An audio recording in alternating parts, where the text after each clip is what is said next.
आइए अब हम सॉल्व करेंगे दीर्घोत्तरीय प्रश्न का तीसरा सवाल। ठीक है, इस चैप्टर का नाम है यूरोप में राष्ट्रवाद। तो तीसरा प्रश्न कहता है कि राष्ट्रवाद के उदय के कारणों एवं प्रभावों की चर्चा करें। कहने का मतलब ये हुआ कि राष्ट्रवाद का जब उदय हुआ तो इसके कारण क्या थे और उदय होने के बाद इसका प्रभाव क्या पड़ा, इनके बारे में हमें चर्चा करना है। तो समझ लीजिए कि राष्ट्रवाद का मतलब क्या होता है और उदय यानी कहता है कि राष्ट्रवाद के उदय, इट मीन्स ये हुआ कि राष्ट्र के प्रति प्रेम उत्पन्न होना, ये हुआ राष्ट्रवाद का उदय। ठीक है, जैसे कहता है ना कि राष्ट्रवाद के उदय, उदय का मतलब उत्पन्न होना, जन्म लेना, है ना, पैदा होना, यूँ कह सकते हो। और राष्ट्रवाद का मतलब यानी जो राष्ट्र के प्रति कोई प्रेम रखता हो उसे हम राष्ट्रवादी कहते हैं या राष्ट्रवाद कहते हैं। जैसे मान लो कि हम राष्ट्र के प्रति प्रेम रखते हैं, है ना, राष्ट्र की बातों को मानते हैं, तो हम उनके प्रति सब कुछ रख रहे हैं, उनके नियमों अनुसार चल रहे हैं, तो हम राष्ट्रवादी कहलाएंगे, है ना। तो राष्ट्रवाद के उदय के कारण क्या थे और उनकी प्रभाव क्या हुई, इनके बारे में हमें चर्चा करना है। तो सबसे पहली बात है, हमने यहाँ पे उत्तर लिखा कि राष्ट्रवाद के उदय के कारण हम सबसे पहले जानेंगे। क्या जानेंगे? राष्ट्रवाद के उदय के कारण। तो पहला कारण मैंने लिया कि यूरोप में फ्रांसीसी क्रांति, पहला तो ये यूरोप में फ्रांसीसी क्रांति तथा नेपोलियन की विजय शक्ति से राष्ट्रवादी भावनाओं का उदय हुआ, है ना।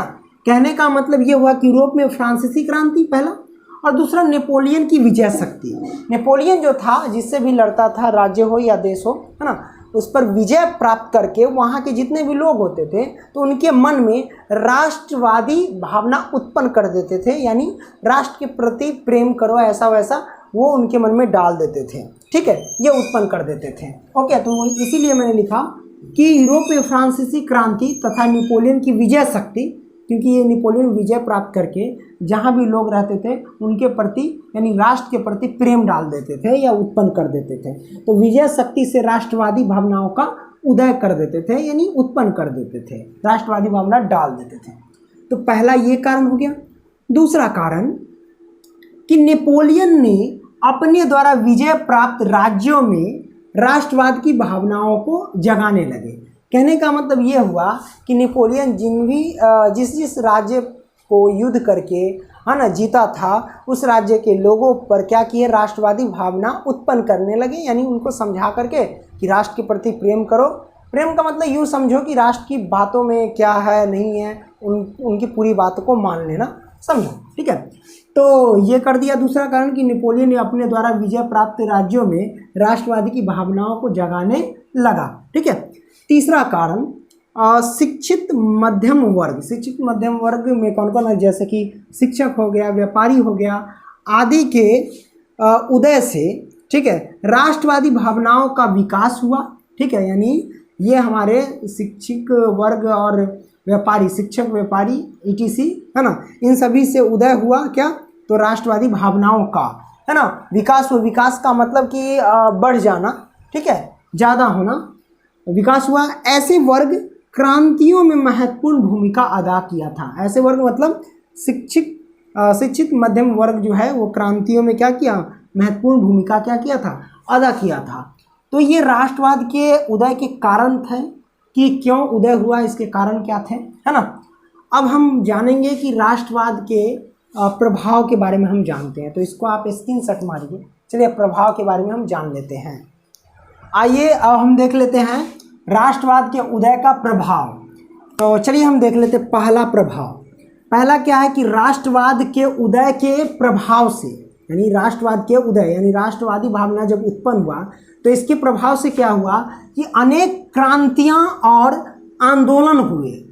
कहने का मतलब समझो कि मान लो कि मेरा देश है कोई, ठीक है, समझो, और या आपका देश हो, ठीक है, उस देश पर मान लो कि दूसरे लोग सब आ कर के उस पर हक जताया हुआ राज कर रहा है, ठीक है, और उस देश के जितने भी जनता है सब राष्ट्र के प्रति प्रेम जता रहा है, एकता हो रहा है, तो भाई जो कोई उस पर शासन कर रहा है तो सिंपल सी बात है उसको हटा देगा, गुलामी की ज़िंदगी तो नहीं न जिएगा।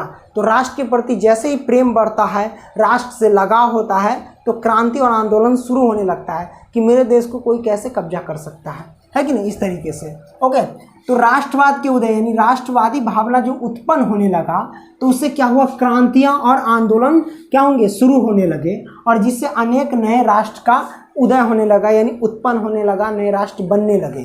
ठीक है, अब दूसरा देख लो, दूसरा क्या है कि यूरोपीय राष्ट्रवाद के विकास, यानी यूरोपीय राष्ट्रवाद के विकास मतलब यूरोप में भी राष्ट्रवादी भावना जब बढ़ने लगा, यानी विकास होने लगा।